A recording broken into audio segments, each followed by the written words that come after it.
Bueno, ¿cómo les va? Buenas tardes. Buenas tardes a todos. Bienvenidos a este webinar organizado por la Facultad de Ciencias de la Nutrición junto con María Cecilia Castro del Laboratorio Abbott, a quienes quiero agradecerles el haberse sumado a este webinar sobre suplementos nutricionales y agradecerle a Roxana Zabaleta, nuestra colega que va a hacer sus aportes desde su experiencia desde la clínica, y Maricel con su experiencia desde su trabajo en el laboratorio.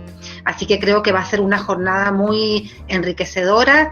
Es un tema que hace rato lo vienen pidiendo, nos lo vienen solicitando, tanto a nosotros como a Maricel también, motivo por el cual decidimos poder hacer este webinar antes que termine el año.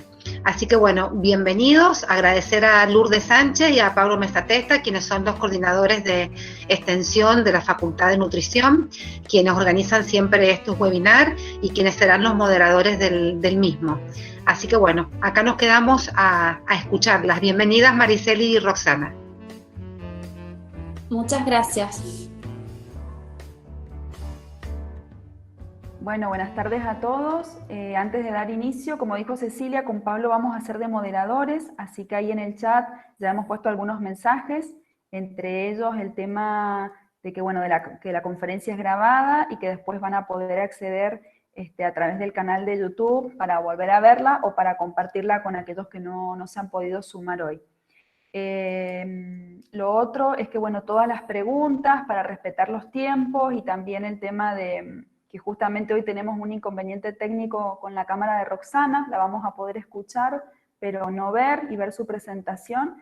Entonces, por eso es que pedimos el tema de que mantengan durante toda la conferencia el micrófono y las pantallas apagadas y que todas las consultas las vayan haciendo a través del chat. Nosotros las vamos a ir registrando y después al final, al profesional que corresponda, se la vamos a ir haciendo.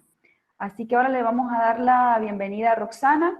Roxana Zabaleta es licenciada en nutrición, es egresada de la Universidad Massa, tiene un posgrado en soporte nutricional dictado en el Hospital Italiano de Buenos Aires, es nutricionista del consultorio externo del Hospital Italiano de Mendoza, Centro Médico Cervantes, Centro Médico Argo, y es asesora nutricional a pacientes con soporte nutricional domiciliario.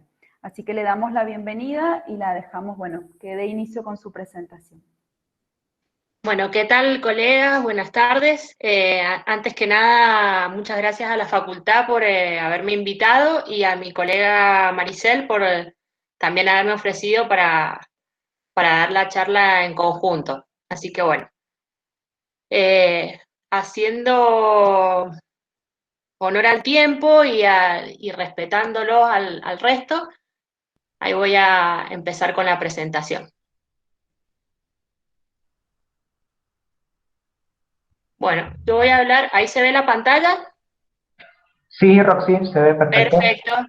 Bueno, vamos a hablar, voy a tratar de ser bastante dinámica con el tema de suplementos nutricionales, que tiene bastante para hablar, pero bueno, cualquier duda después la evacuaremos. Para empezar, les voy a hablar algo de generalidades del soporte.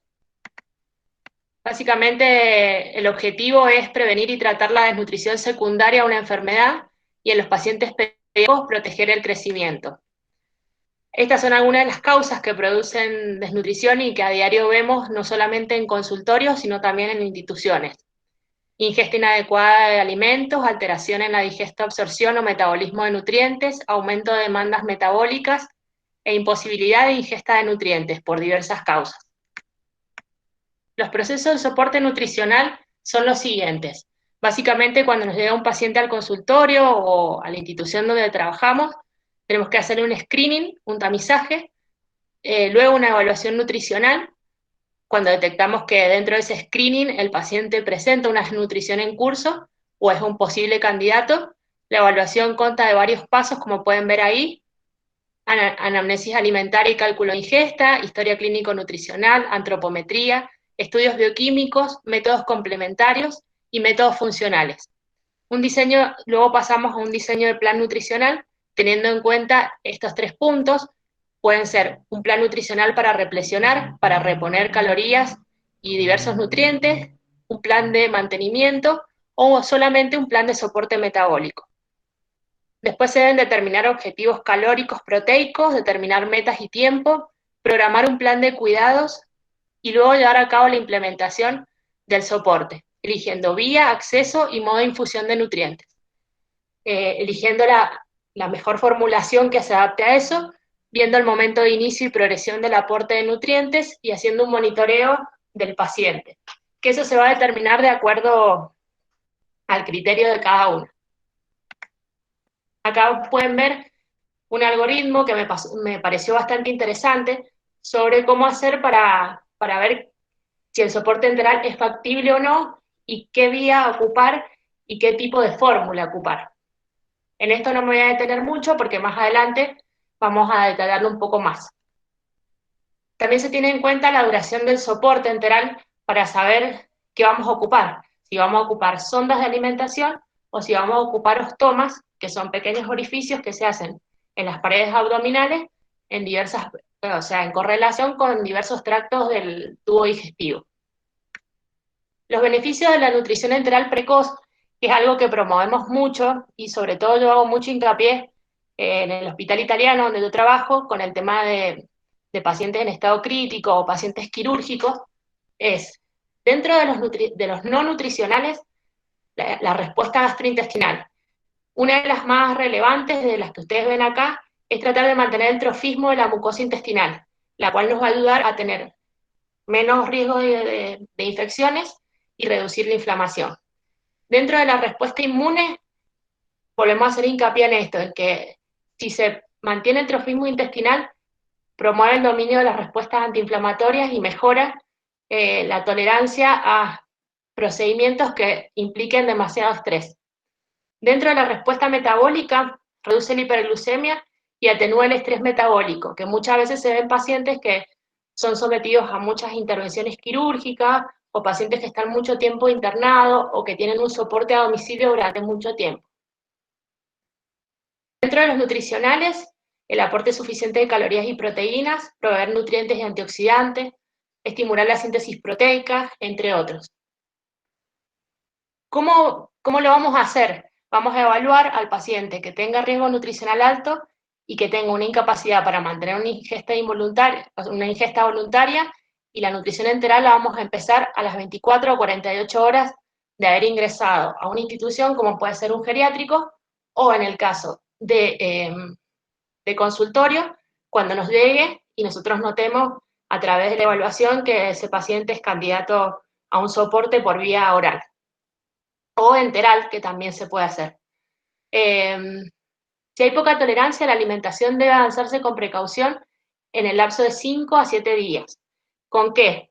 Con fórmulas poliméricas, que son fórmulas completas, estándar, o con fórmulas hiperproteicas de acuerdo a la situación. También se usan fórmulas inmunomoduladoras, sobre todo en pacientes sometidos a cirugías mayores, y se suele aconsejar, según las guías, que no se use de manera rutinaria las inmunomoduladoras en pacientes en terapia. Acá me voy a detener muy poquito en el tema de la nutrición parenteral, que si bien está dentro de los soportes nutricionales, no se ocupa tanto, salvo a nivel institucional. ¿Cuándo se hace la nutrición parenteral? Cuando no es factible la nutrición enteral y el paciente está en un riesgo nutricional bajo, se debe proveer la nutrición parenteral lo antes posible. Sobre todo cuando el paciente no cubre con la nutrición enteral en el lapso de 7 a 10 días el 60% de los requerimientos.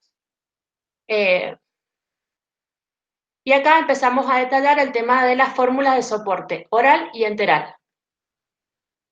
Las fórmulas de soporte oral y enteral son productos constituidos por una mezcla de macro y micronutrientes nutricionalmente equilibrada y completa que pueden ser administrados o por vía oral o por vía enteral a través de sondas o de ostomías.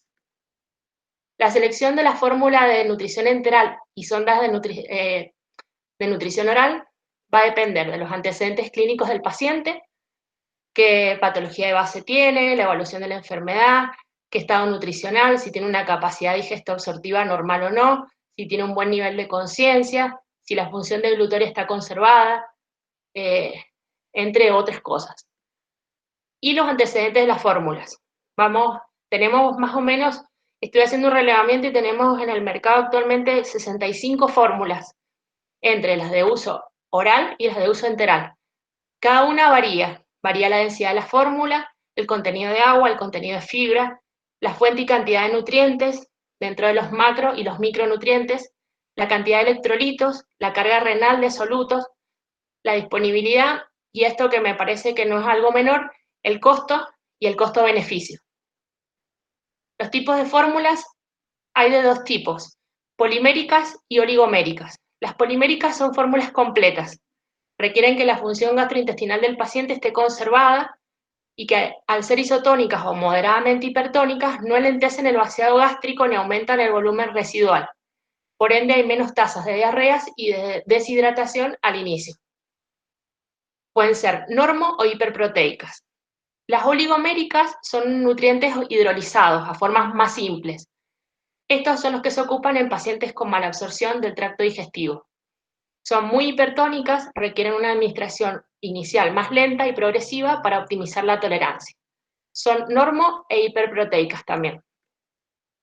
Las características de la fórmula, tenemos tres tipos de fórmulas en el mercado. Fórmulas completas, que tienen una mezcla de macro y micronutrientes en cantidad y distribución adecuada.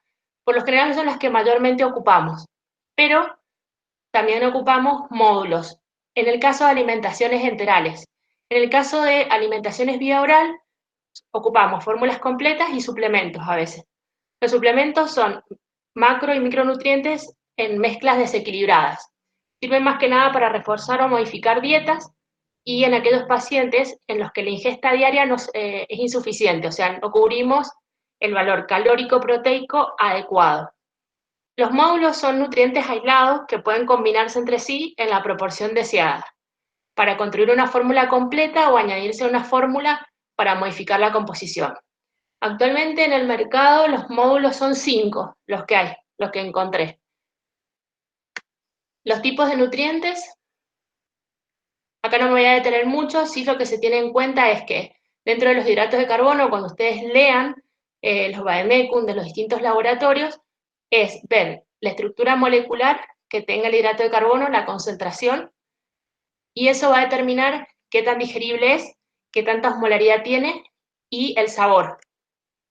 Esto es muy importante, hay pacientes que muchas veces yo trabajo mucho con pacientes oncológicos, sometidos a quimioterapia, radioterapia de cabeza y cuello y empiezan a tener alteraciones del sabor. Manejarse con bastante recaudo con el tema de los sabores. Lípidos, el cambio en la cantidad y el tipo de lípidos puede tener un impacto sobre el metabolismo y la evolución clínica.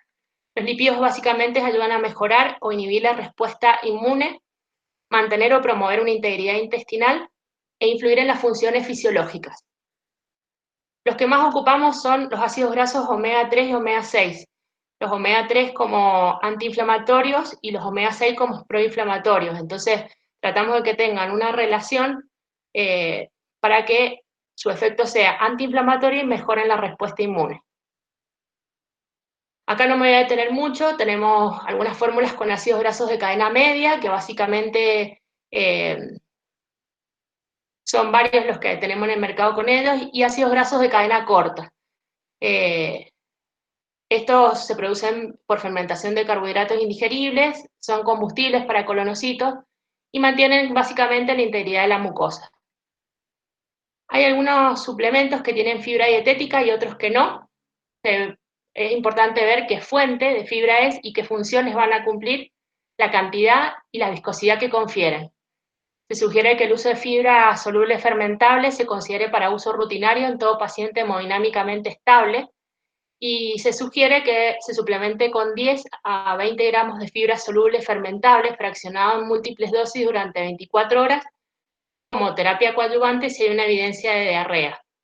Esto es para poder ayudar a que se regenere la colonización a nivel intestinal y ver si de esa manera se va frenando la diarrea. Las proteínas, el requerimiento depende de la situación del paciente.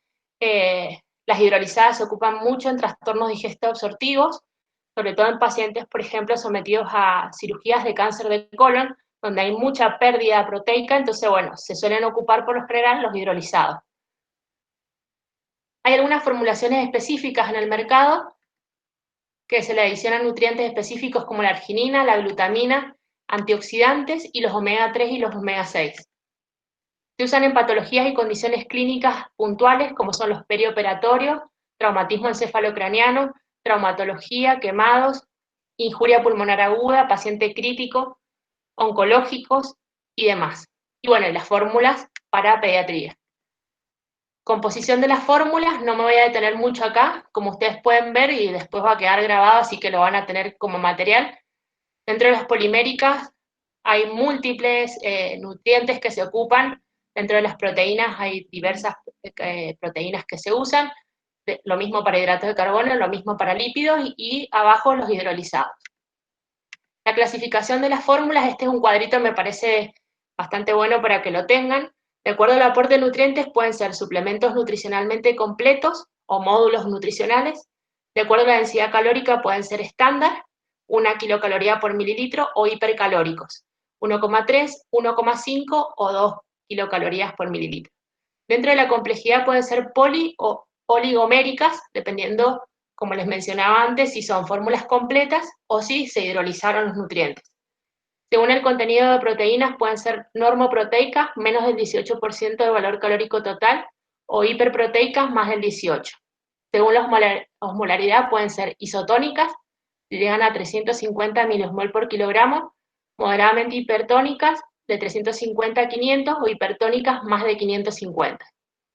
Según el contenido de fibra, pueden ser con o sin fibra, según los usos, uso general, para cubrir necesidades nutricionales de la mayoría de los pacientes, o específicas, como les mencioné antes, para determinadas patologías: diabetes, insuficiencia renal, insuficiencia hepática, quemadura, trauma, sepsis, los oncológicos, etc.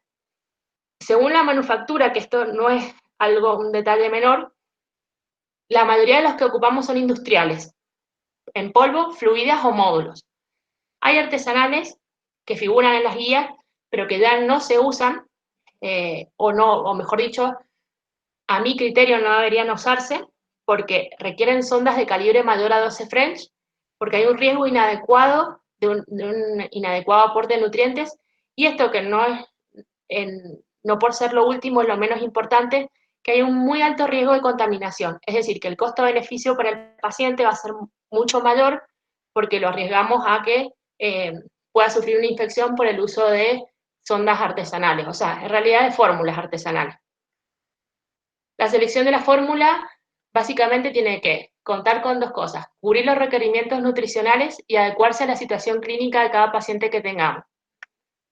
Las preguntas básicas que nos tenemos que hacer nosotras como nutricionistas es: ¿posee el paciente la capacidad digesto-absortiva intacta? ¿Padece alguna patología o disfunción de órganos significativa? ¿Requiere restricción de líquidos? ¿Tiene requerimientos nutricionales elevados? Y todo eso, básicamente la decisión la vamos a tomar basada en la evidencia clínica. Tenemos muchas guías para trabajar, que ya se las voy a mencionar enseguida, y también en la experiencia, y acá me parece importante mencionar que está bueno que tengamos este ciclo de charla y que nos mantengamos en contacto para ir evacuando dudas y para irnos ayudando entre nosotras. ¿Cómo puedo decidir la elección de la fórmula alimentaria para mi paciente para administrar vía oral o sonda? Este también es un algoritmo que es bastante bueno, viendo si el paciente está con estrés metabólico o no, si necesita fibras o no, y si sus requerimientos son altos o no. Los métodos de administración del soporte oral y por vía de excepción pueden ser: el método de administración son 4. El más seguro es la administración continua. Es el paso de un volumen determinado a una velocidad constante durante 24 horas. Puede ser por bomba o por gravedad. Es la vía de elección para la alimentación a intestino delgado. Tiene menos riesgo de broncoaspiración, mayor tolerancia, genera poco residuo gástrico y es ideal para los enfermos con malabsorción o riesgo de aspiración. La cíclica también se ocupa, es útil en internación domiciliaria y en la transición de vías enteral a oral, solamente que la administración es continua por periodos de 8 a 16 horas al día. Es decir, en la mañana se usa la alimentación y en la noche se corta haciendo el reposo digestivo. Las intermitentes es el paso de un volumen determinado con un intervalo interprandial, es decir, es como que se respeta las comidas, o sea, vendría siendo como que se respeta la fisiología del cuerpo. Se trata de estipular 4 horas de tomas al día, está indicada cuando la alimentación sea gástrica y bien tolerada en aquellos pacientes que no son críticos y que no tienen riesgo de aspiración. También es útil en la internación domiciliaria, tiene mayor libertad, menor costo y es más fisiológica. Y esto, que no es un detalle menor, permite la estimulación de la vía oral al provocar periodos de hambre y saciedad. Y la última es en bolos. La que es en bolos son pasos de porciones de volumen varias veces al día en cortos periodos de infusión. Con el uso de una jeringa es útil para internación domiciliaria, económica y fácil, pero puede causar diarrea y si la infusión es a duodeno puede causar un síndrome tipo dumping. Las vías de acceso, tenemos dos tipos de vías de acceso. Las sondas, que son no invasivas, y los ostomas.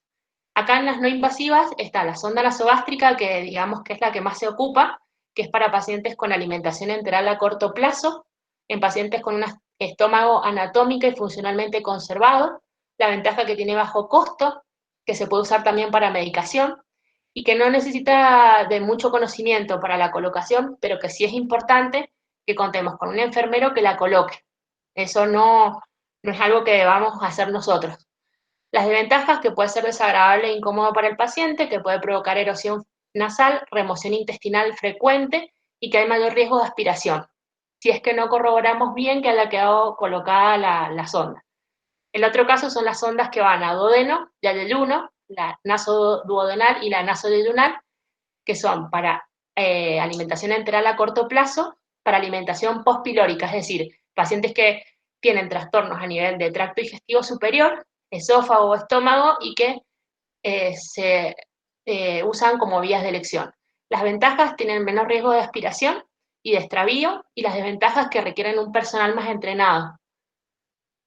Y acá están las invasivas. Las invasivas, bueno, la que más se ocupan son las gastrostomías. Las gastrostomías, acá en la bibliografía figuraban 3, la endoscópica percutánea, la radiológica percutánea y la quirúrgica. En líneas generales, la que más se ocupa en la institución donde yo trabajo es la endoscópica percutánea y la quirúrgica. Se usan para pacientes con alimentación entre mediano y largo plazo, o donde el acceso de una sonda nasogástrica es difícil.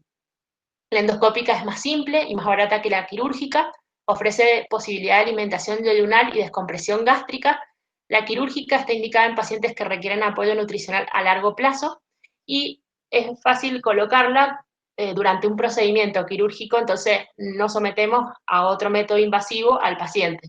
Y las radiológicas consisten en la inserción de un tubo de alimentación por punción de estómago a través de una guía con control fluoroscópico, o sea, se controla a través de una placa o de una placa radiológica para ver que haya quedado bien colocada.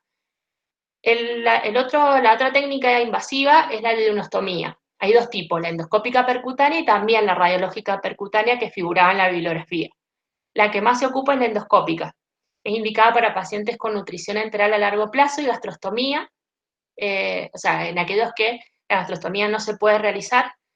Se usa en postoperatorios tempranos después de una cirugía abdominal mayor y está contraindicado en casos de obstrucción intestinal completa, fístula gastrointestinal superior, obesidad mórbida, ascitis masiva y diálisis peritoneal.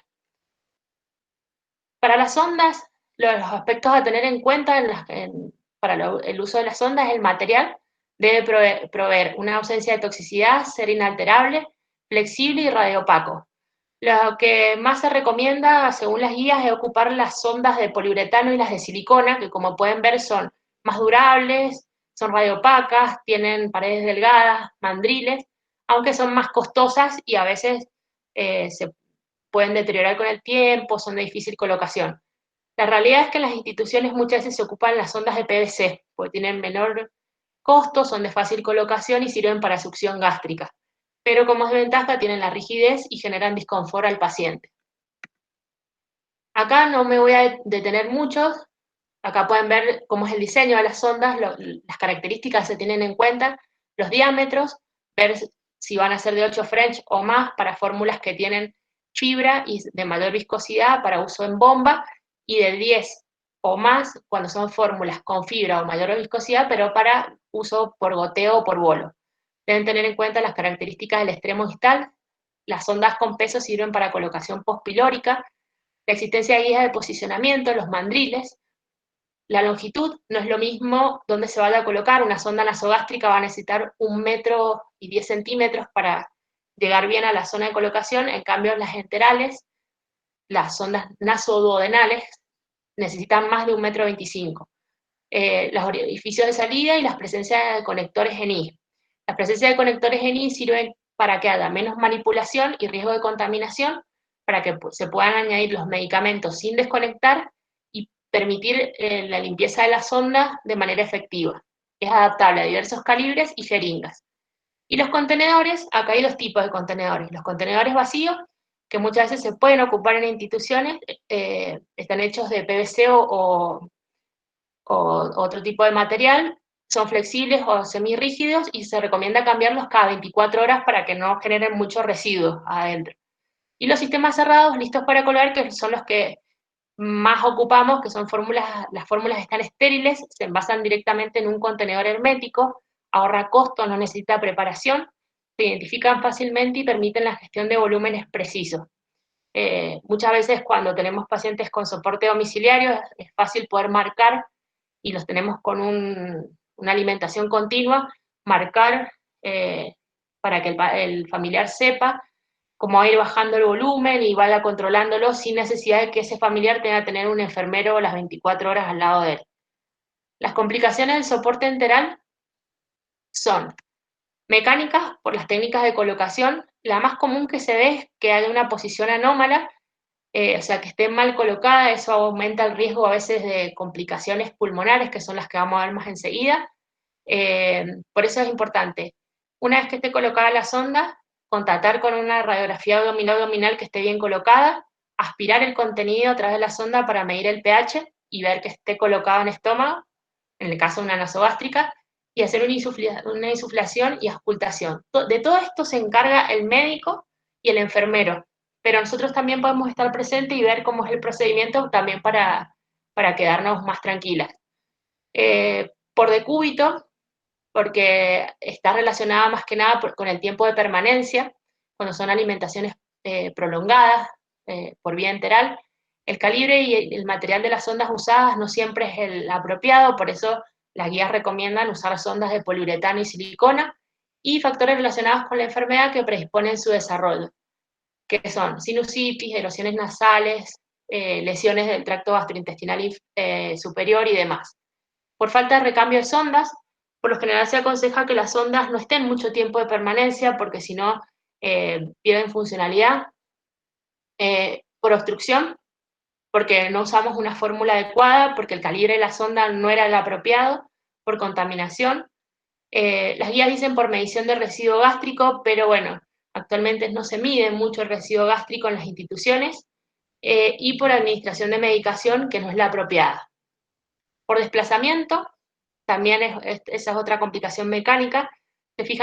Por eso es necesario fijar las sondas de forma segura, vigilar al paciente, cuidar los movimientos y los cambios de posición, que son los cambios de decúbito. Y la otra es por las perforaciones, cuando hay un recambio. A diferencia de la falta de recambio de sonda, hay un recambio demasiado rutinario. Entonces, esto se previene no recolocando el mandril, que es una guía de alambre, sino cada vez que la colocamos, intentamos recolocar o cambiar la sonda, podemos perforarla y eso implica una contaminación segura de la zona donde va a estar. La prevención de la obstrucción de la sonda, para aquellas que se dedican a soporte a domicilio o que trabajan en instituciones como geriátricos o algún lugar donde tengan pacientes discapacitados, es importante que laven de manera rutinaria la sonda. Lo ideal sería, las guías recomiendan usar bombas de infusión, muchas veces no las tenemos disponibles, pero sí que el lavado es fundamental, técnica séptica en todos los pasos, que haya una buena relación calibre de la sonda con el método de infusión y que la medicación sea la apropiada. el lavado de sonda es con nutrición, cuando están con pacientes con nutrición continua, se debe irrigar la sonda cada 4 horas. Con nutrición intermitente, lavar la sonda antes y después de infundir la alimentación. La irrigación de la sonda debe ser con agua siempre que se quede la alimentación detenida. Es importante que el agua sea un agua segura, un agua potable. En el caso de que no sea potable, se aconseja que se la deje hervir y se la deje entibiar antes de colocarla, y siempre que se rotulen los frascos o las botellas donde esté el agua para evitar confusiones. Se debe irrigar la sonda antes y después retirar los contenidos gastrointestinales y administrar medicación. Haciendo hincapié en lo de medicación, se debe cuidar la compatibilidad que tiene, preferir siempre las formas líquidas, evitar gelificantes, cobertura entérica o medicamentos de acción retardada, y pulverizar finamente y disolver las tabletas de agua. Acá también haciendo hincapié en que esto es fundamental para evitar que el costo para el paciente sea mucho mayor, porque si se tapa la sonda, es volver a sacarla y volver a colocar otra y volver a invadir al paciente. Las complicaciones pulmonares básicamente son las broncoaspiraciones, en menor medida los neumotórax. Las broncoaspiraciones son básicamente más comunes en pacientes con ventilación mecánica, pacientes mayores de 70 años, con reducido nivel de conciencia, con trastornos neurológicos, con pacientes que tienen una posición supina, es decir, boca abajo, con disminución del reflejo de la tos o la deglución. Es muy importante a veces, si tenemos la posibilidad de trabajar de manera conjunta, ya sea en los consultorios o en las instituciones, con una fonoaudióloga. Es como que es la que nos va a ayudar a poder ver todos estos puntos que a veces nosotros tal vez no los dejemos pasar por alto. El uso de sondas rígidas o de grueso calibre, cuando hay pacientes que tienen mucho reflujo gastroesofágico, cuando hay retardo en el vaciado gástrico, cuando hay presencia de vómitos, cuando a veces tenemos pacientes que la relación enfermero-paciente es mucho más alta, la cantidad de pacientes que de enfermeros, entonces eso también es otro, como que la supervisación que hay no es la apropiada. Las guías aconsejan como medidas de prevención que la cabecera de la cama del paciente esté en un ángulo de 30 a 45 grados, que haya una medición de residuo gástrico.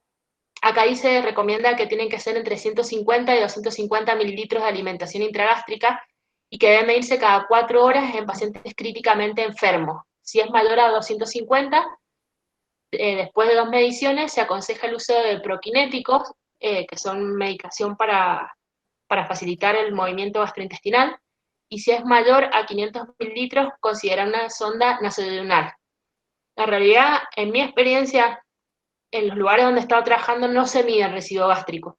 Dejó de medirse hace bastante y bueno, se ocupó más empíricamente el uso de los prokinéticos, el uso del posicionamiento de la cabecera, usar fórmulas bajas en grasa, y usar sondas nasoduodenales o postpilóricas cuando vemos que hay riesgo de que se pueda producir, y que la alimentación sea continua en vez de por bolos o intermitentes. Las complicaciones gastrointestinales son, acá voy a hacer bastante hincapié en algunas de ellas que me parecen importantes. Náuseas y vómitos se controlan, lo que se aconseja es el uso de un goteo continuo, el uso de prokinéticos y una sonda transpilórica o postpilórica, es decir, pasando el píloro después del estómago. ¿Sí? Quedan 5 minutos. Perfecto. La diarrea, mayormente osmótica, acá no me voy a detener mucho, pero sí voy a hacer hincapié en el tema de la diarrea, de tratar de evitar de cualquier manera como nutricionistas de que no corten la alimentación. Se debe disminuir la velocidad de infusión y evaluar, no suspender, ver qué lo está produciendo, cuál de estas causas puede ser. Hacer un cultivo, ver si no hay contaminación de la fórmula, reevaluar la medicación, pero nunca cortarla. Si tenemos un goteo alto, bajarlo y esperar a ver qué pasa. Si persiste, evaluar las características de las heces.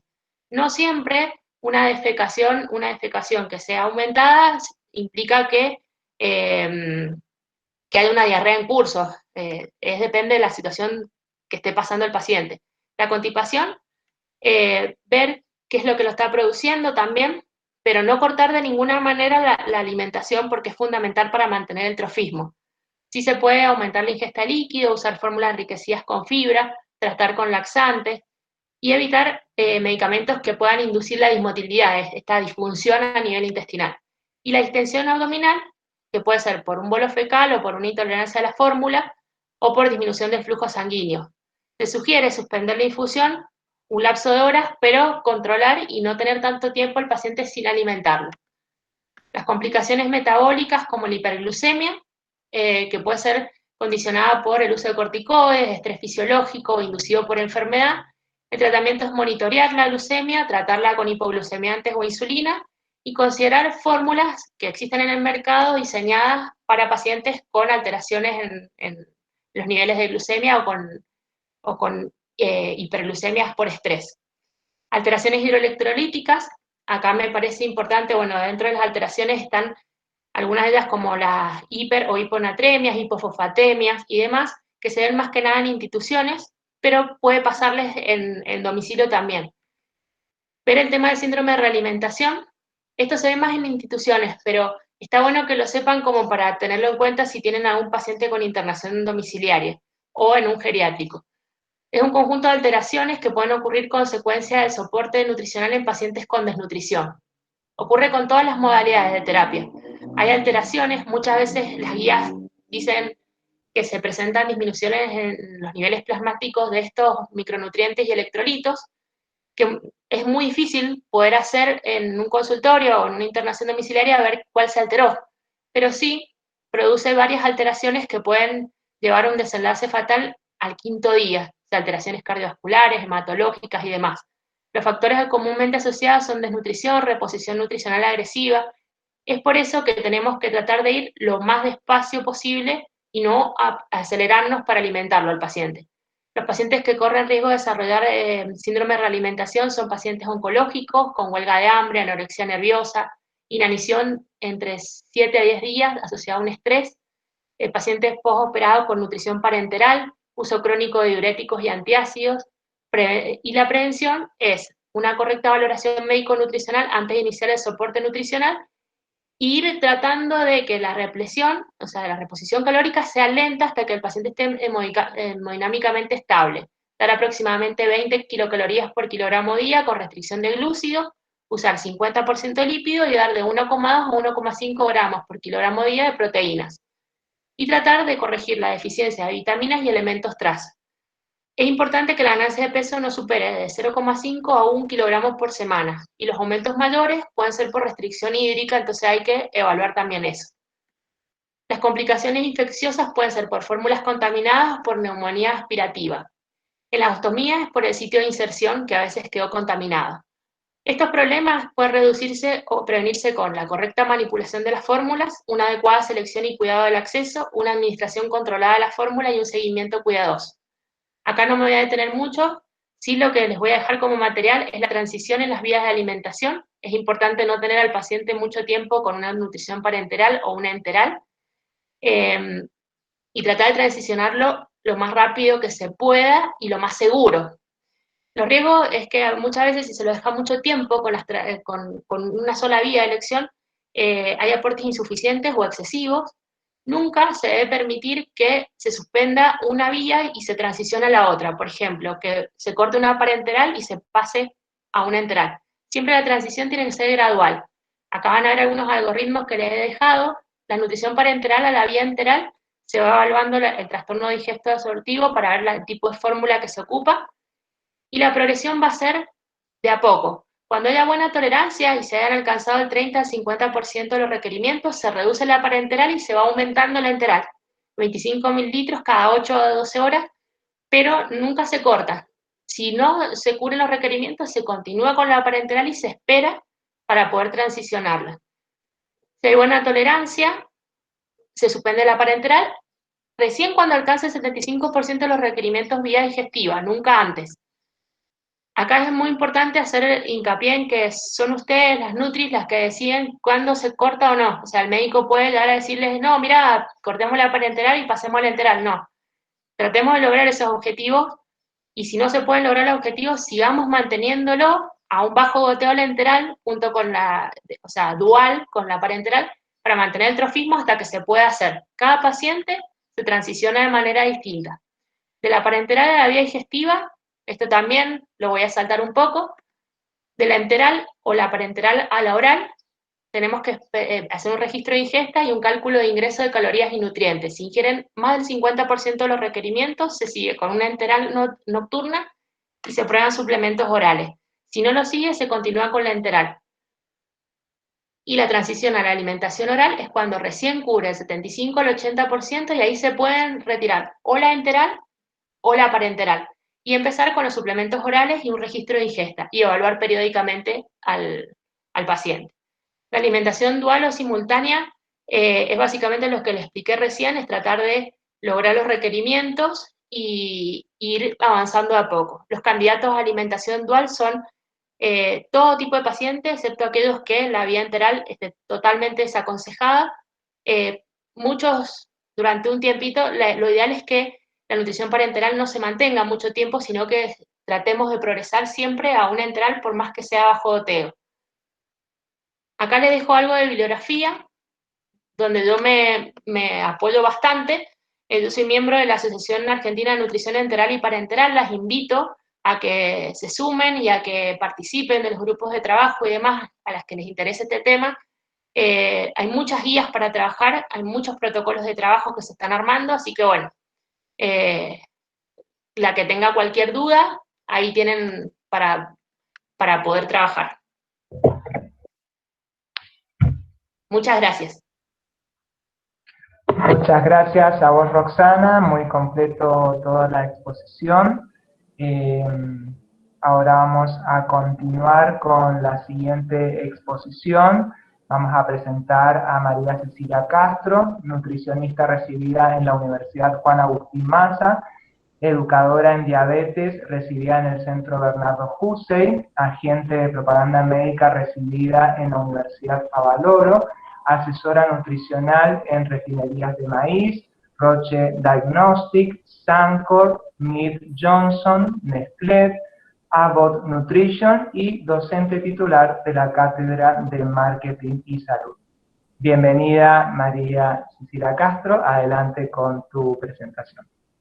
Muchas gracias, Pablo. Bueno, muchas gracias por tu soporte técnico, muchas gracias a la universidad, que fue mi cuna académica y que es un gusto poder estar nuevamente compartiendo un espacio de formación y de actualización. Gracias, Cecilia, por tu solidaridad y tu generosidad para darnos este espacio, a Lourdes por toda su coordinación previa a esta charla, a la licenciada Roxana Zabaleta, que como ustedes han visto, le dedicó tiempo, responsabilidad, respeto y mucho cariño a la presentación de esta presentación, y justamente a todas ustedes por darle sentido a mi trabajo y porque todos los días cuando yo siento que aporté un poquito más para darles distintas alternativas terapéuticas, siento que estoy haciendo el ejercicio de mi profesión, si bien yo elegí otras vías laborales, pero sin duda siento que ahí estoy cumpliendo con mi vocación de servicio. Así es que si ustedes me permiten, yo voy a apagar la cámara para comenzar a compartir pantalla.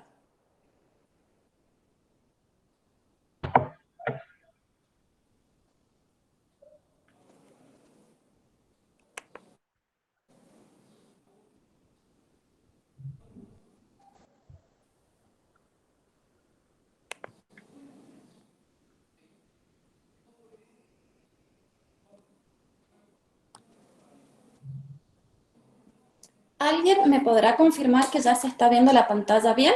Sí, sí, correcto, ya se ve. Bien. Bueno, como muy bien nos explicaba Roxana, la suplementación tiene la posibilidad de ser oral o enteral.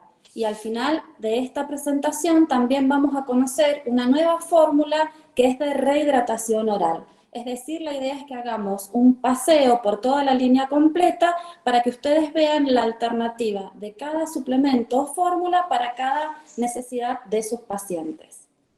Para comenzar hablando de soporte nutricional es solamente reforzar el mensaje que recién nos compartió Roxana, que mientras el tracto gastrointestinal esté activo, hay que utilizarlo. Ya sabemos que el tracto gastrointestinal es el órgano inmunológico más grande del cuerpo.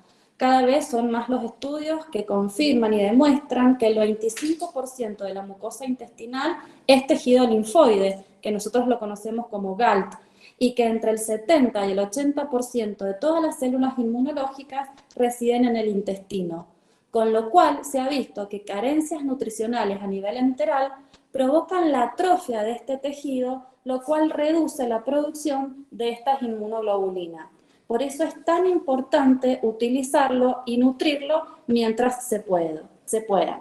Muchas veces es necesario recurrir al soporte nutricional cuando, como muy bien explicaba Roxana, hemos pesquisado un paciente que es candidato a una suplementación porque corre un riesgo nutricional importante. Debemos mencionar que muchos de los pacientes que ingresan a las instituciones ya ingresan malnutridos, con lo cual el reposo, más la injuria o la patología con la que están ingresando, lo que hacen es atentar contra el estado nutricional y sobre todo contra la mantención de la masa muscular, de lo cual se está hablando cada vez más.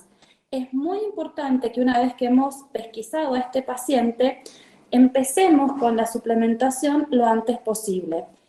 Y a la hora de hablar de suplementación, tenemos que ver que cada suplemento se diseñó para cubrir una determinada necesidad.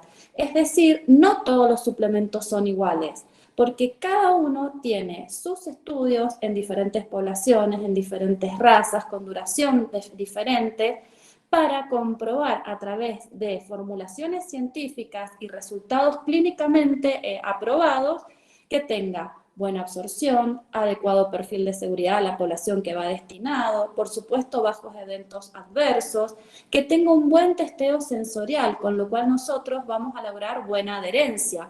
Hay muchos pacientes que tienen una suplementación periódica, como de, por ejemplo, 3 meses, pero hay otros pacientes, sobre todo adultos mayores, que la suplementación ya es una medida terapéutica, sobre todo preventiva. Entonces las invito a que busquen dentro de cada una de las páginas de cada uno de los suplementos distintas recetas para hacerle al paciente mucho más llevadera la adherencia al tratamiento. Cuando uno comienza a hablar de soporte oral, todas, y sobre todo las que tenemos mayor tiempo de ejercicio en la profesión, conocemos el Ensure. Y básicamente el Ensure lo conocíamos porque era el suplemento que se le daba a los abuelitos cuando probablemente ya no quedaban más herramientas nutricionales a las cuales acudir. Y la realidad es que si bien se sigue utilizando como complemento, la idea es que nos adelantemos a los tiempos de los tratamientos nutricionales y que no sea la última herramienta a la cual yo pueda acudir, sino que lo empecemos a utilizar de manera precoz. En cuanto al Ensure común o al Ensure estándar, es una fórmula nutricional completa, balanceada y que sobre todo ayuda a complementar la alimentación diaria, a fortalecer la salud y el sistema inmune, y que también actúa sobre la salud del tracto gastrointestinal. Hacemos mucho hincapié en apoyar la salud digestiva. ¿Por qué apoyar el tracto gastrointestinal? Porque lo dijimos recién, entre el 70 y el 80% de las células defensivas se sintetizan en este tejido. Y es muy importante que haya equilibrio entre probióticos y su alimentación, es decir, prebióticos. En el caso del Ensure, los fructooligosacáridos son los prebióticos que se utilizan. Ensure es una fórmula polimérica que es normocalórica, tiene 1 caloría por mililitro, es normoproteica, tiene 8,6 gramos de proteínas por porción. Tienen 2 presentaciones que me pareció importante aclararlas porque cuando ustedes hacen alguna indicación por alguna obra social, a veces colocan mal las presentaciones y al paciente se lo rechazan, y la realidad es que debemos evitar que el paciente esté deambulando entre la obra social, la farmacia y nosotras. Es importante que les comente al inicio de esta presentación que las nutricionistas podemos indicar suplementos, ya sean orales o enterales, porque están inscritos como alimentos. Hasta hace un tiempo era una potestad solo de los médicos, pero al cambiar la inscripción, sí nosotros ya podemos indicarlos.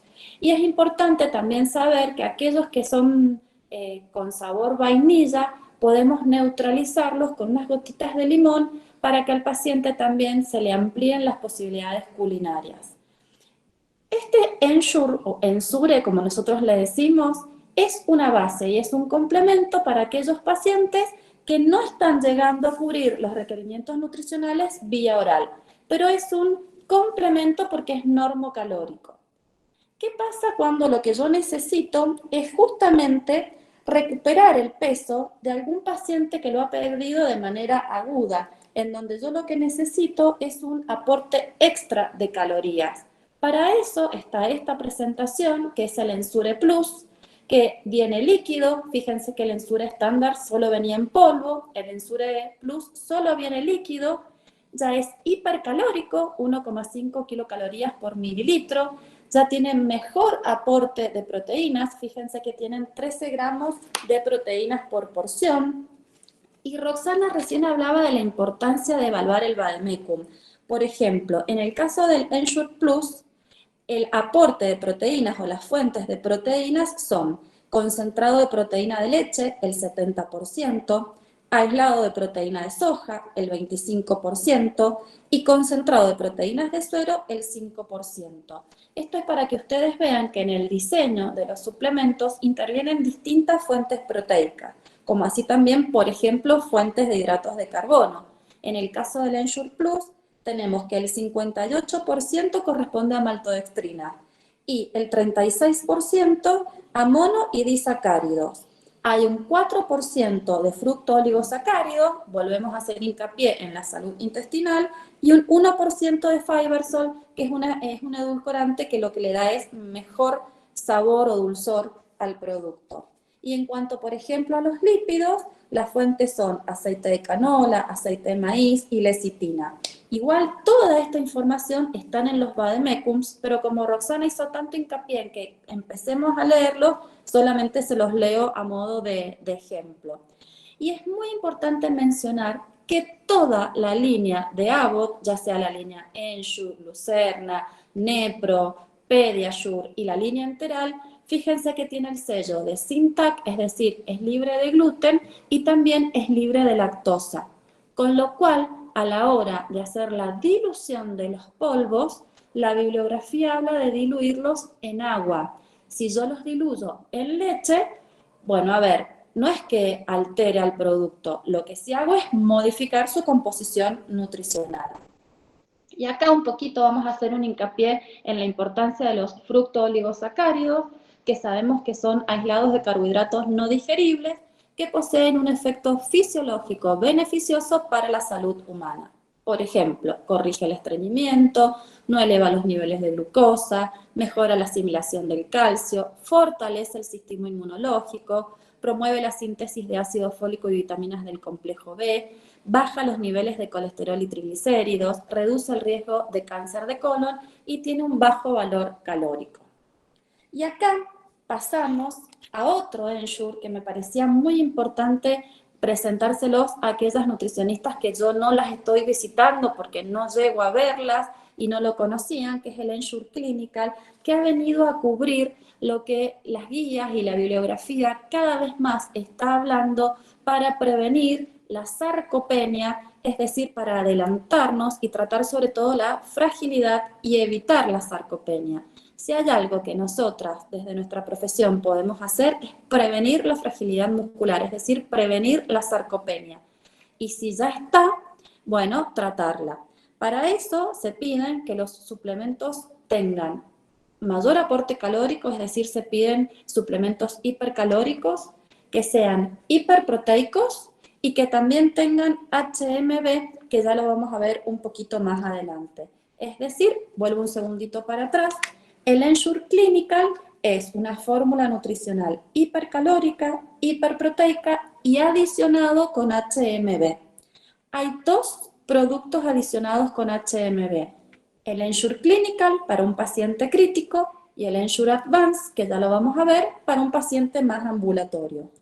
Pero puntualmente el Clinical ha sido diseñado para recuperar el estado nutricional y la fuerza. ¿En quiénes? En pacientes hospitalizados o poshospitalizados, con riesgo o ya con desnutrición y que presentan pérdida de peso y de masa muscular. Se sabe que al ingreso de las internaciones, entre el 30 y el 50 de los pacientes están malnutridos en la admisión, Por eso es tan importante lo que comentaba Roxana, hacer rápidamente una valoración nutricional, un screening, buscar al paciente que está en riesgo, porque durante la hospitalización estos pacientes empeoran su estado de nutrición y sobre todo pierden mucha masa muscular, sobre todo las personas mayores de 65 años. ¿Y qué pasa? Muchas veces se les da de alta, pero este paciente ya se va con una pérdida de peso y de masa muscular que se provoca durante la hospitalización y muchas veces genera reinternaciones y complicaciones y el reingreso al hospital. Entonces, ¿para quién es el Ensure Clinical? Justamente para aquellos pacientes que están en riesgo nutricional. Fíjense que la presentación es fluida, 220 mililitros, es libre de gluten, libre de lactosa y solo sabor vainilla. Y se indica para aquellos pacientes que requieran suplementación hipercalórica, hiperproteica, con sales de calcio de HMB, con la adición también de fructooligosacáridos, y ahora que cada vez se está hablando más de la importancia de la suplementación con vitamina D y calcio. Es decir, este producto, por ejemplo, ha andado muy bien en pacientes COVID que tuvieron larga estadía en una terapia intensiva. Es el suplemento a elección que se elige o se utiliza para la recuperación de este tipo de pacientes. ¿Y qué es el HMB? El HMB se llama beta-hidroxibeta-metilbutirato, pero a los efectos del marketing obviamente se le pone HMB, y es un metabolito activo del aminoácido leucina. Nosotros sabemos que la leucina la incorporamos sobre todo, por ejemplo, con huevos, con lácteos o con carnes, pero deberíamos consumir cantidades muy elevadas de estos alimentos porque solo el 5% de esos 60 gramos de leucinas que yo requeriría diariamente se metabolizan vía hepática en beta-hidroxibeta-metilbutirato. Y tiene efectos a nivel de la estimulación de la síntesis de proteínas y de la inhibición de la degradación de proteínas. Por eso es cada vez más importante la suplementación con HMB. ¿Y quiénes pueden beneficiarse con Ensure Clinical? Personas en riesgo nutricional, desnutridos o que han perdido masa muscular, ya sea por patología de base o por alguna situación social, pacientes posquirúrgicos en recuperación, enfermos crónicos, personas con pérdida de peso involuntaria. También personas institucionalizadas que deban mejorar su ingesta. Recordemos que en los estudios se ha demostrado que la persona institucionalizada, el principio nutritivo que más afectado se ve en cuanto a la cantidad son las proteínas. Por eso un suplemento hiperproteico es tan necesario. También pacientes que tengan limitaciones en la variedad de alimentos y personas que vemos que tienen reinternaciones frecuentes, ya sea por su patología de base o por complicaciones. Entonces, este es un esquemita que me pareció muy gráfico para ver qué Ensure y para qué paciente. Y acá estamos hablando de pacientes, es decir, una persona que a través de la evaluación nutricional nosotros detectamos que tiene riesgo de no estar cubriendo tanto los macro como los micronutrientes. Entonces, el Ensure común se indica para aquel paciente que requiere complementar su alimentación, ya sea a corto, mediano o largo plazo, porque vía oral no consume todo lo que necesita. Ahora, el Ensure Plus ya va para aquel paciente que tiene los requerimientos nutricionales aumentados, que ya ha perdido peso involuntariamente o propio por la hospitalización y que requiere de un extra de calorías para recuperarse. Y ahora pasamos al otro paciente, al que no solamente perdió peso, sino que también perdió masa corporal magra, que está realmente con un cuadro de desnutrición severa. Entonces, a este paciente, ya sea hospitalizado en internación domiciliaria o en un geriátrico, es a quien debemos acelerarnos o apurarnos a suplementar con un tipo de fórmula que sea hipercalórica, hiperproteica y con HMB. Pero después pasamos al Ensure Advance. Y acá es todo un apartado, porque acá ya no hablamos de paciente hospitalizado, aunque por supuesto también lo podemos indicar. Acá hablamos de una persona que lo que quiere es seguir promoviendo un estilo de vida con fuerza, con vitalidad, con energía, quieren seguir manteniendo un estilo de vida activo, es decir, lo van a encontrar sobre todo en pacientes que van al consultorio ambulatorio, que les empiezan a decir que notan que las piernas no les responden tanto, o que se hacen una bioimpedancia y en la bioimpedancia sale que el tejido muscular ha descendido o que es pobre. Entonces, a este tipo de pacientes nosotros podemos indicarle el Ensure Advance.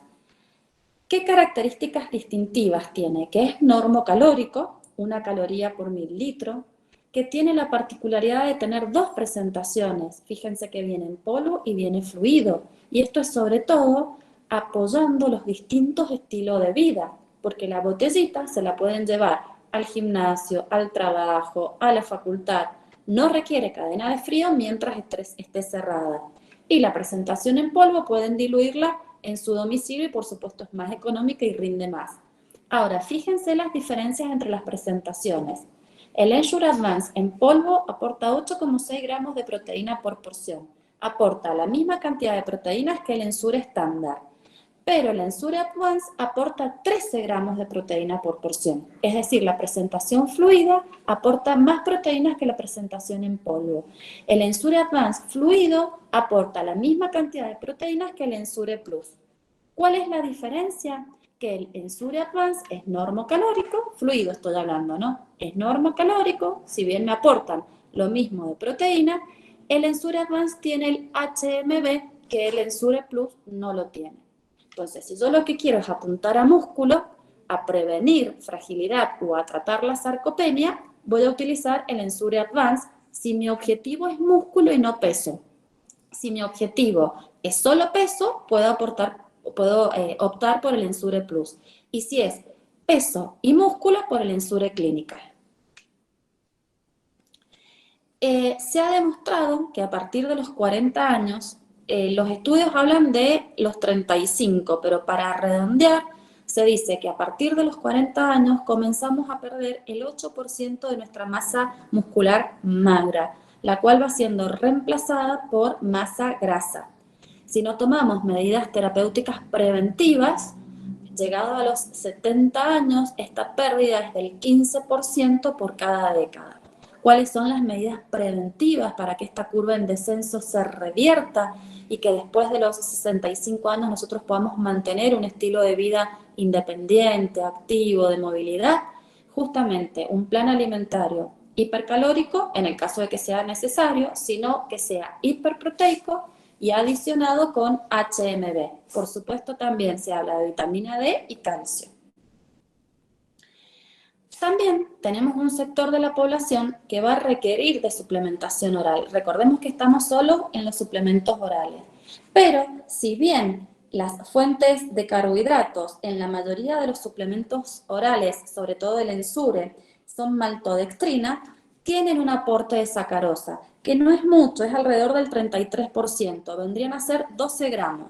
Para aquellas que hacen diabetes, 12 gramos de sacarosa, habría que ver la sensibilidad, ¿no es cierto?, a la insulina, es prácticamente una unidad de insulina correctora, es decir, no es un aporte glucémico que le vaya a alterar el estado metabólico al paciente. Hay que ver qué está primero para ver con qué suplementamos, pero para las personas con diabetes se diseñó un suplemento especial que es Glucerna. Se sabe, y justo estamos cerca de la fecha del Día Mundial de la Diabetes, que se sabe a partir de la 4ª encuesta nacional de factores de riesgo que en la Argentina el 12,7% de la población tiene diabetes. Es decir, es una población muy abundante. Entonces se diseñó un suplemento especialmente diseñado para las personas con diabetes, en donde por supuesto no tenemos como fuente de carbohidratos sacarosa. Sí tenemos sucramaltosa, glicerol, maltodextrina, y en esto es muy importante que haga hincapié que las maltodextrinas son modificadas y hay una diferencia en la permanencia gastrointestinal. Con estas maltodextrinas modificadas que tienen mayor permanencia gastrointestinal, ya vimos que en intestino se transforma en ácidos grasos, hay mayor estímulo de la GLP-1 con todas las funciones protectoras que tiene. Entonces, Glucerna es un suplemento que se diseñó con un sistema avanzado de carbohidratos de absorción lenta.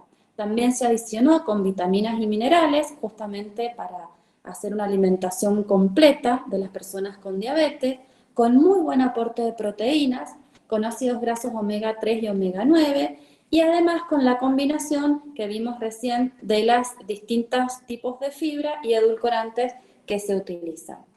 Acá están las dos presentaciones, en polvo y fluido. Fíjense que siempre las presentaciones fluidas tienen mayor aporte proteico que las presentaciones en polvo. Y vuelvo a hacer hincapié en sus carbohidratos de absorción lenta, es decir, en sus maltodextrinas modificadas. Glucerna es el único soporte oral que tiene este tipo de hidratos de carbono, con lo cual tienen mayor injerencia en la síntesis de GLP-1. Y además tiene picolinato de cromo, que se ha visto que tiene una gran influencia en la disminución de los niveles de glucosa en ayuna y postprandiales, con lo cual, sostenido en el tiempo, se notan influencias en la hemoglobina glicosilada, que cada vez tiene, más importancia el seguimiento y el pedido periódico, justamente, de la hemoglobina glicosilada para evaluar cómo está el estado metabólico de un paciente con diabetes. Bueno, esto es un poco el gráfico que demuestra la curva glucémica postprandial en azul de las maltodextrinas modificadas y en roja de las maltodextrinas estándar. ¿Y quiénes pueden beneficiarse con Glucerna? Las personas con diabetes tipo 2 al momento del diagnóstico, sobre todo aquellas que tengan baja adherencia al plan de alimentación. Nosotros sabemos que el paciente con diabetes, sobre todo el tipo 2, tiene una muy buena adhesión a la medicación, pero que a nivel nutricional y actividad física, las nutricionistas nos encontramos con grandes índices de frustración.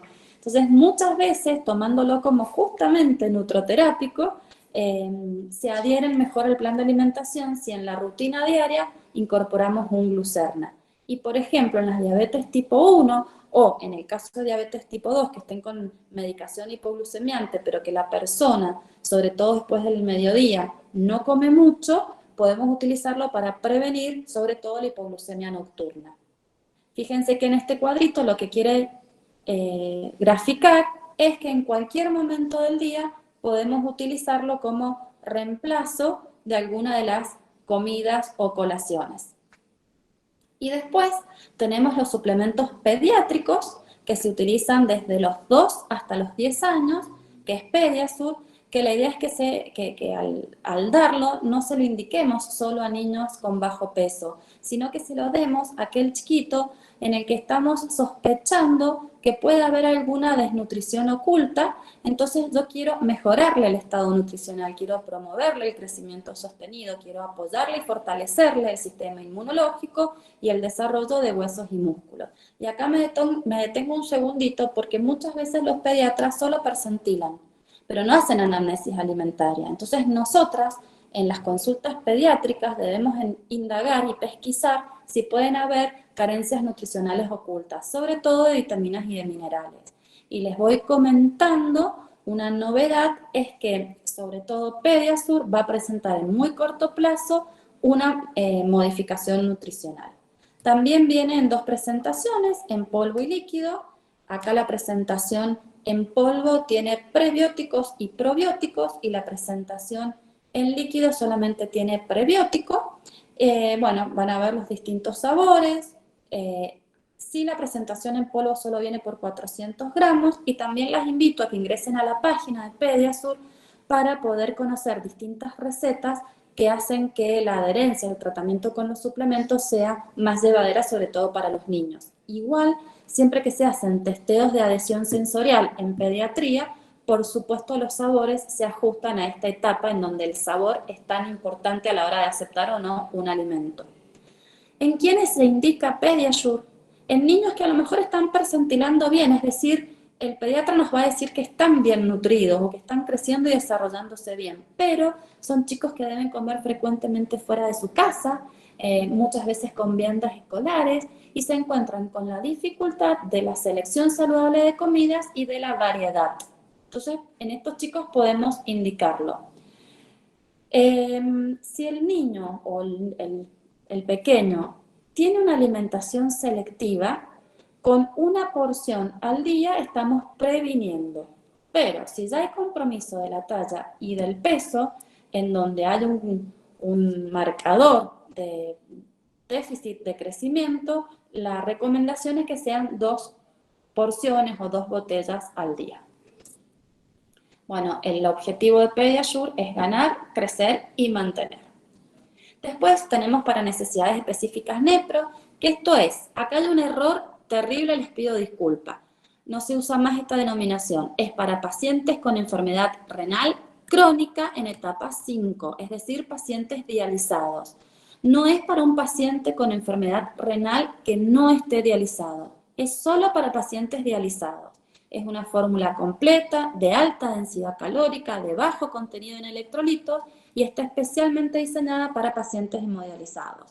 Sabemos que es un problema en la Argentina, en los tratamientos de hemodiálisis, que generalmente son pacientes que tienen diabetes e hipertensión y que tenemos más de 29.000 pacientes justamente en tratamiento. La diabetes es la causa más frecuente de esta enfermedad renal terminal y de ingreso a hemodiálisis y cada vez ingresa por primera vez a diálisis una población más joven y con malas condiciones nutricionales. NEPRO es una combinación de grasas omega 3 y omega 9, que estos son cardioamigables, carbohidratos de absorción lenta, es decir, de bajo índice glucémico, sobre todo pensando que la mayoría de los pacientes tienen diabetes, y por supuesto con un contenido en cuanto a fósforo y potasio adecuado a las necesidades del paciente renal. Y este es un algoritmo de alimentación por vía oral que va a quedar en la presentación, y si no, me lo piden, porque la verdad es que es una guía muy sencilla para ver qué suplemento para qué persona o paciente en función a sus características nutricionales. Con esto finalizamos la vía oral. Discúlpenme que vaya tan rápido, pero creo que es la manera de terminar toda la presentación. Ahora vamos a pasar a las fórmulas enterales, que nos hizo una excelente introducción Roxana, en donde tenemos distintas fórmulas y también distintos sistemas de infusión. En el caso de Abbott contamos con una infusión por bomba, que es solo y exclusivamente para alimentación, es decir, no se puede combinar con medicamentos y que tiene beneficios. Por ejemplo, facilita el cuidado por parte de enfermería. ¿Por qué? Porque es de más fácil monitoreo, porque al contar con alarmas rápidamente nos da un indicio de qué es lo que puede estar pasando, mejora el control del tránsito intestinal, porque al tener un motor, todo fluye de mejor manera y yo puedo regular también de manera más exquisita el goteo que le voy a indicar, es un flujo constante, permite la nutrición enteral precoz y también disminuye la necesidad de nutrición parenteral porque tiene mejor tolerancia a la alimentación enteral. A nivel nutricional se alcanzan más rápidamente las metas propuestas y por supuesto hay mejor cumplimiento del plan previsto. Esto lo comentó Roxana, lo voy a pasar, es simplemente hablar del calibre de la sonda en función a si son fórmulas con fibras o sin fibra. Entonces, de acuerdo a esto, es el tipo de sonda que yo voy a utilizar. Coincido con Roxana en que las fórmulas artesanales, por ejemplo con alimentos licuados, que requieren de sondas mayores a 12 French, deberían dejar de utilizarse por todas las complicaciones que presentan. Si nosotros hacemos una comparativa de puntos críticos de control entre las fórmulas preparadas versus las fórmulas listas para colgar, vemos que disminuyen notablemente. Si vemos los puntos críticos de control en una fórmula lista para colgar, es solamente la selección del producto, es abrirlo, conectarlo y administrarlo. Pero si yo elijo, por ejemplo, una fórmula en polvo, en donde yo tengo que abrir el envase, medirlo, diluirlo, trasvasarlo, almacenarlo, transportarlo, conectarlo y administrarlo, fíjense todos los puntos críticos de control que se suman. Y ni que hablar si en vez de ser una fórmula en polvo, es una fórmula artesanal, en donde yo tengo que lavar los alimentos y pesarlos, cocinarlos, procesarlos, volverlos a colar, volverlos a pesar, colocarlos en un recipiente, es decir, se aumentan considerablemente los puntos oportunistas de agentes patógenos, con lo cual le lleva al paciente una gran complicación y por supuesto también a todo el sistema de salud. En cuanto a las fórmulas enterales listas para colgar, vemos que hay una variedad para cada paciente. Como nos comentaba Roxana, tenemos las fórmulas poliméricas estándar, en donde son fórmulas completas, balanceadas, que tienen la particularidad, por ejemplo, de aportar mayor o menor contenido en fibra.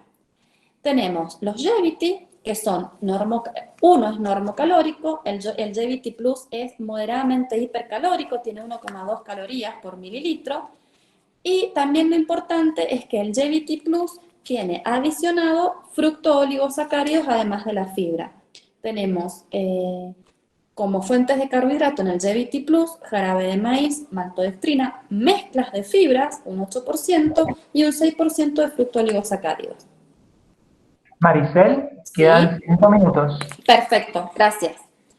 En cuanto a Gevity, es normocalórico, también con aporte de fibra, y Osmolite es normocalórico sin fibra. Muchas veces eligen sin fibra por el temor a la diarrea. Y recién Roxana nos comentó y nos explicó muy bien que la diarrea difícilmente se deba a la fórmula y difícilmente se deba al contenido en residuo. Hay que indagar cuáles son las otras posibles causas antes de responsabilizar a la fórmula, que es quien me está dando la alimentación enteral y protegiendo mi homeostasis intestinal.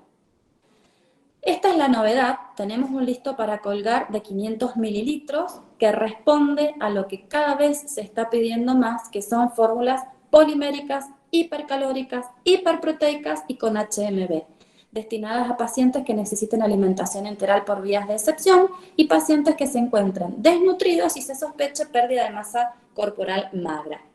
Fíjense que el Ensure Clinical tiene 1,5 calorías por mililitro, en 500 mililitros me da casi 1000 calorías, a ver, me da 746 calorías, 40 gramos de proteínas en 500 mililitros, 3,7 gramos de fructooligosacárido y cada envase me aporta 1,5 sal de calcio y HMB.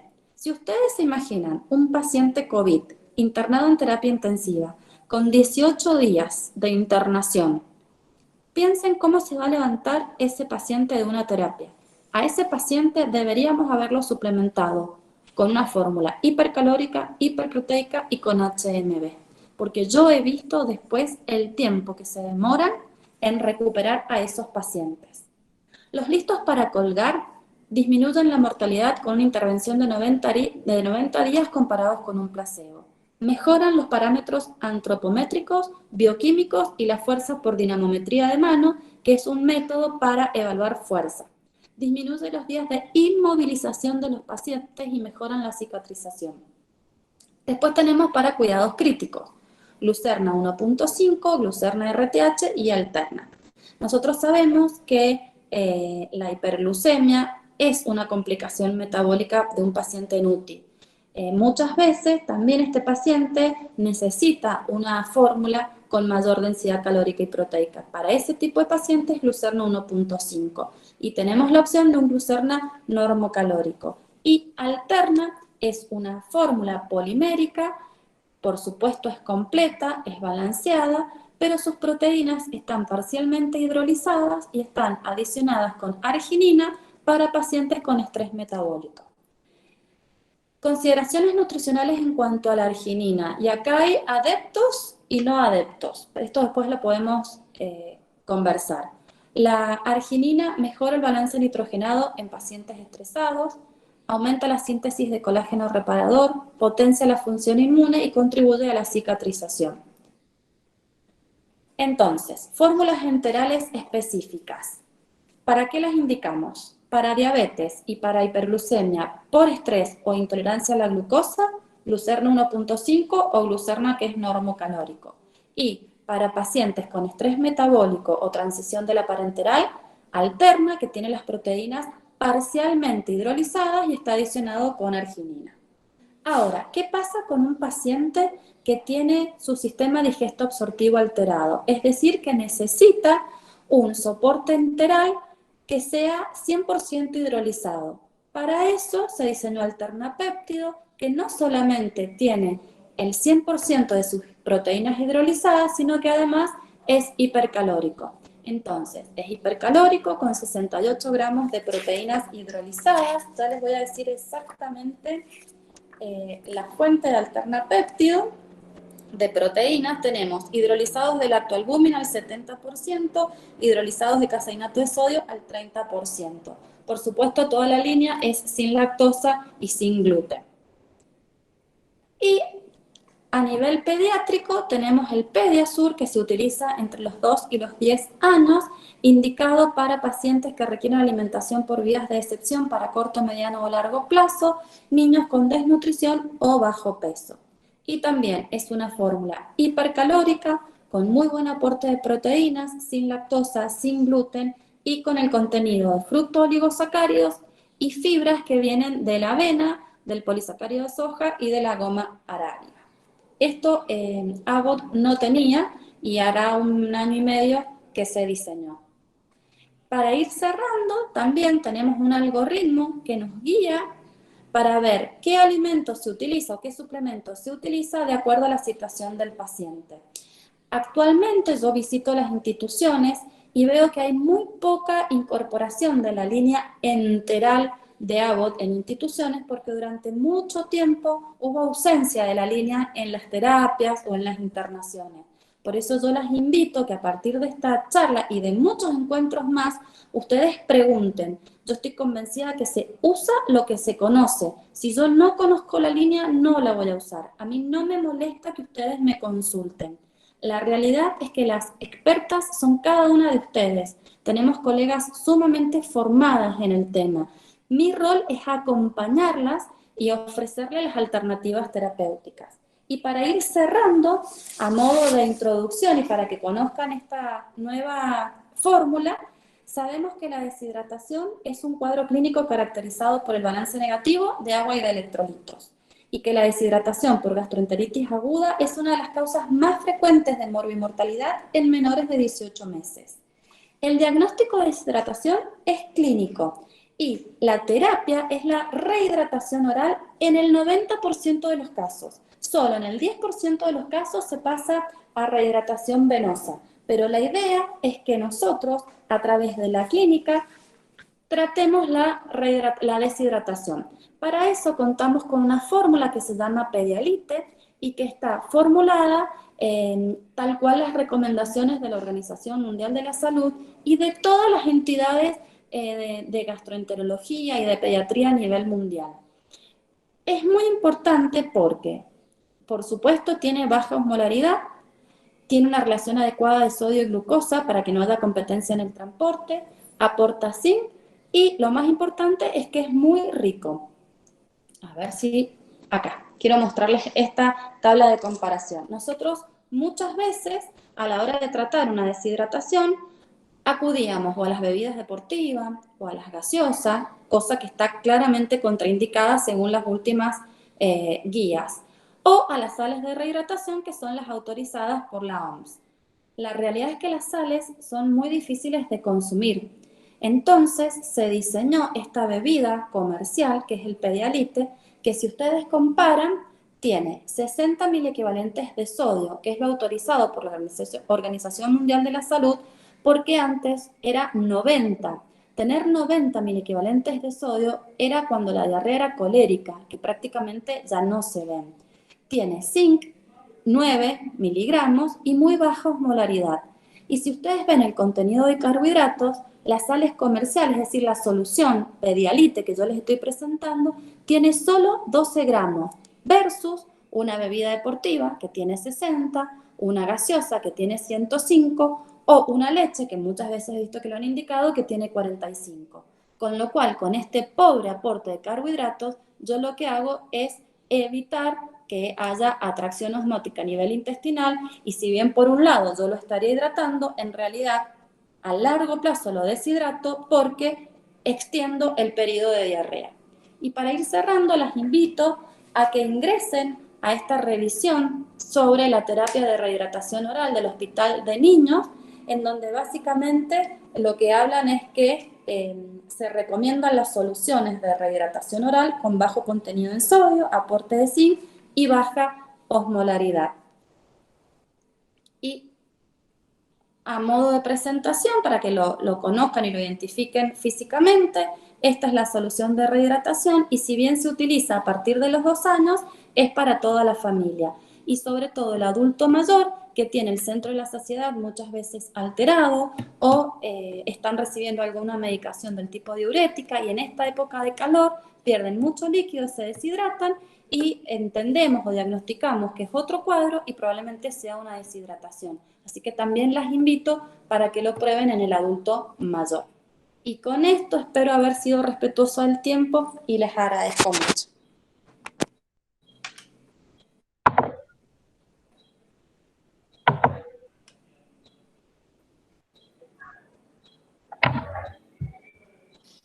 Muchas gracias, Maricel. Ahora vamos a iniciar con la ronda de preguntas. Lourdes, si quieres iniciar con las preguntas de Roxana, así podemos ir contestando por orden. Sí, vamos a ir haciendo preguntas. De todos modos, si alguna tiene algo más para agregar, algunas están dirigidas, otras no, así que las hemos dividido, algunas para Roxana y otras para Maricel. Roxana, ¿estás en línea? Sí, estoy acá. Bueno, perfecto. Bueno, acá tenemos una pregunta de Janina que pregunta que qué vía de administración se recomienda para los pacientes pronados. Por ejemplo, bueno, la situación que seguramente has visto en el hospital con los pacientes con COVID. No sé si has tenido experiencia o no en este tema. Sí, mira, el paciente pronado es un paciente que está boca abajo, que se encuentra en una unidad de cuidados críticos, en una terapia, así que la vía de elección según las guías es una sonda nasoduodenal o nasoduodenal pospilórica que permita menos riesgo de broncoaspiración y demás. También se puede usar una sonda nasogástrica porque al estar boca abajo está con descompresión, pero siempre es una sonda de alimentación.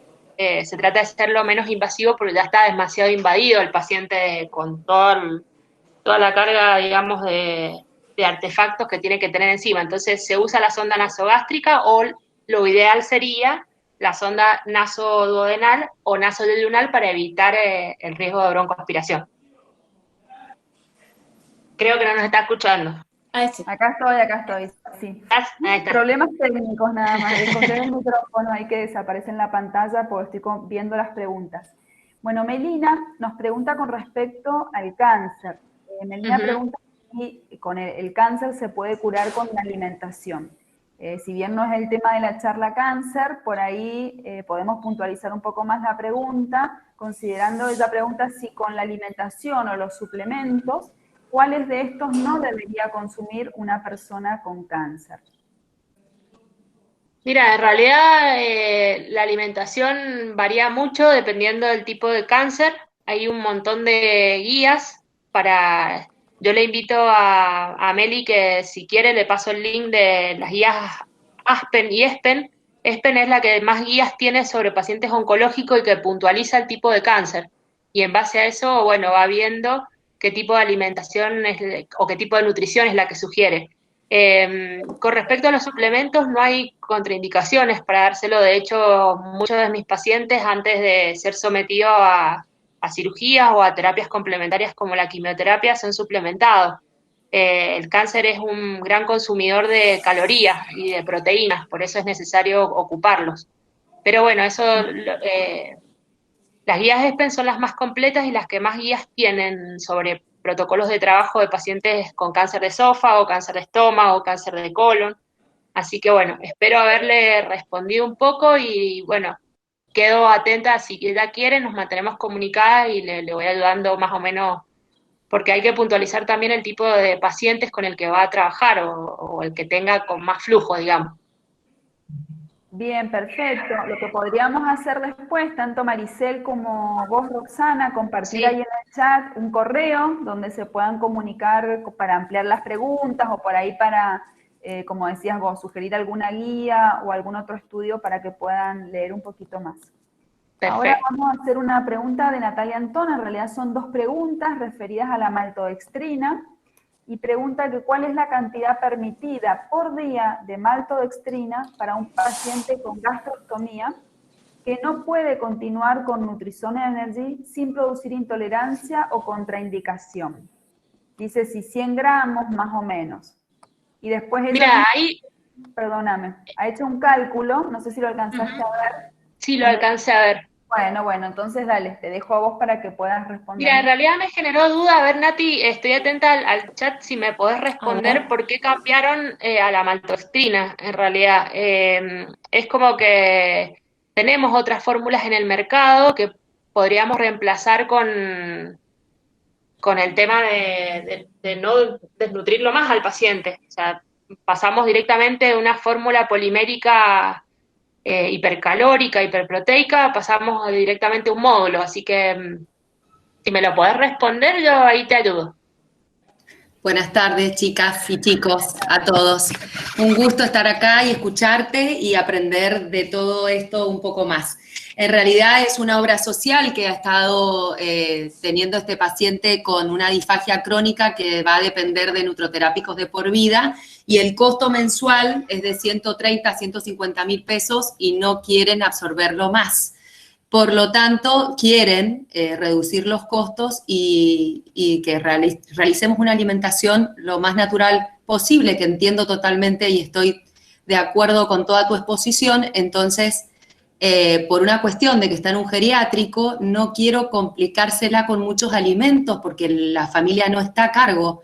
Entonces buscaba utilizar maltodextrina, proteína en polvo, un supraíno, un Veroca para agregar a la fórmula, aceites de omega 3, aceite de oliva, aceite de omega 6, para lograr bajar el costo y que esta paciente pueda seguir siendo alimentada. La otra opción es pensar agregar también 1 litro de leche deslactosada y me da con 150 gramos el uso de maltodextrina. ¿Qué otro tipo de carbohidrato? Había pensado hacer caldos con avena para agregar un poco de fibra. Todo eso obviamente calculado bajo una fórmula sintética 50-20-30, 1.600 calorías. ¿Qué opinás con respecto a otro hidrato si maltodextrina genera algún problema de dispepsia, en realidad de intolerancia, de diarrea? No sé la dosis máxima, por eso te lo pregunto. Calculo que con esa dosis andamos bien, estamos hablando de 140 calorías en una toma que después va a estar recibiendo la otra a las 4 horas. Claro.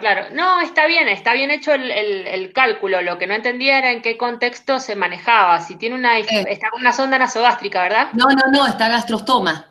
Está gastrostoma. Y jeringa directamente. ¿Y cuánto estaban ocupando de Nutrition Energy por bolo? Y estaba día 1.500 calorías, 1.800 al otro día para mantener eso hecho en 4 tomas. Así que lograba mantener 60 kilos, así, un día 1.500 calorías, otro día 1.800. Lo que podés hacer de última es buscar una oligomérica que sea, no sé cómo se maneja la obra social, si querés después lo charlamos por privado, Nati. Bueno. Pero yo te dejo ahí mi correo y nos mantenemos comunicadas, pero a ver, se puede ocupar una oligomérica si tiene un trastorno malabsortivo. No hay trastorno. La cuestión es que al cambiarle radicalmente el plan, y voy a sugerir que aunque sea un sachet para el fin de semana le dejen, por una cuestión de tratar de mantener la mejor nutrición. Estamos con esta historia de pandemia que ni siquiera tenemos un suplemento en polvo para agregar, tenemos que hasta moler el supradín. Y las obras sociales, colegas, la verdad que se han abierto de piernas, de brazos y nos han dejado desamparados tanto a los pacientes como a los profesionales. Entonces, bueno, la verdad que no es un tema fácil continuar con este tipo de casos cuando el paciente de repente no puede seguir siendo alimentado como a uno le gusta, con lo mejor. Y sí, hemos hecho bastantes malabares con eso, pero bueno, yo creo que con eso que vos planteás está bueno. Lo único que hay que tratar de evitar es que se te tape los tomas, porque agregando la dilución correspondiente, exacto, por lo menos en 1,5 de valor calórico por gramo. Bueno, chicas, Natalia y Roxana, gracias por la intervención. Gracias a ustedes. un ejemplo acá de caso clínico, pero creo que amerita, como dice Roxana, después verlo más puntualmente para ver algunas sugerencias del caso específico. Bueno, muchas gracias. Gracias a vos, Nati. Gracias, Roxana. Creo que no hay más preguntas. Y bueno, ahora seguimos con Maricel. Si hay alguna otra, retomamos con vos, Roxana. Quédate atenta. Perfecto. Gracias. Bien, la primera pregunta para Maricel, consulta Lucía. ¿Cuáles suplementos tienen cobertura por PAMI? Si tenés ese conocimiento. Sí, sí, sí. De hecho, estábamos esperando que surgiera esta pregunta. PAMI tiene un formulario, el cual es muy importante que lo llenen con las calorías totales diarias que permite, que acá con Roxana ya también se lo vamos a especificar bien, pero cubre de la línea Ensure solo el Ensure común y el Ensure Plus. De la línea Ensure, solo el Ensure común y el Ensure Plus. De la línea Glucerna, solo la presentación de 400 gramos. Y de la línea de enterales, cubre cualquiera de los Gevity o Gevity Plus, Osmolite y Glucerna. No cubre el Ensure Clinical, no cubre el alternapéptido. Sí cubre la línea pediátrica, por ejemplo, una cosa de loco, pero la cubre. El Pediasur muchas veces se utiliza en insuficiencia renal crónica sin diálisis. Es una opción de suplementos que se está utilizando. Entonces, estos son los suplementos que reconoce PAMI con el llenado, con el formulario que ellos tienen.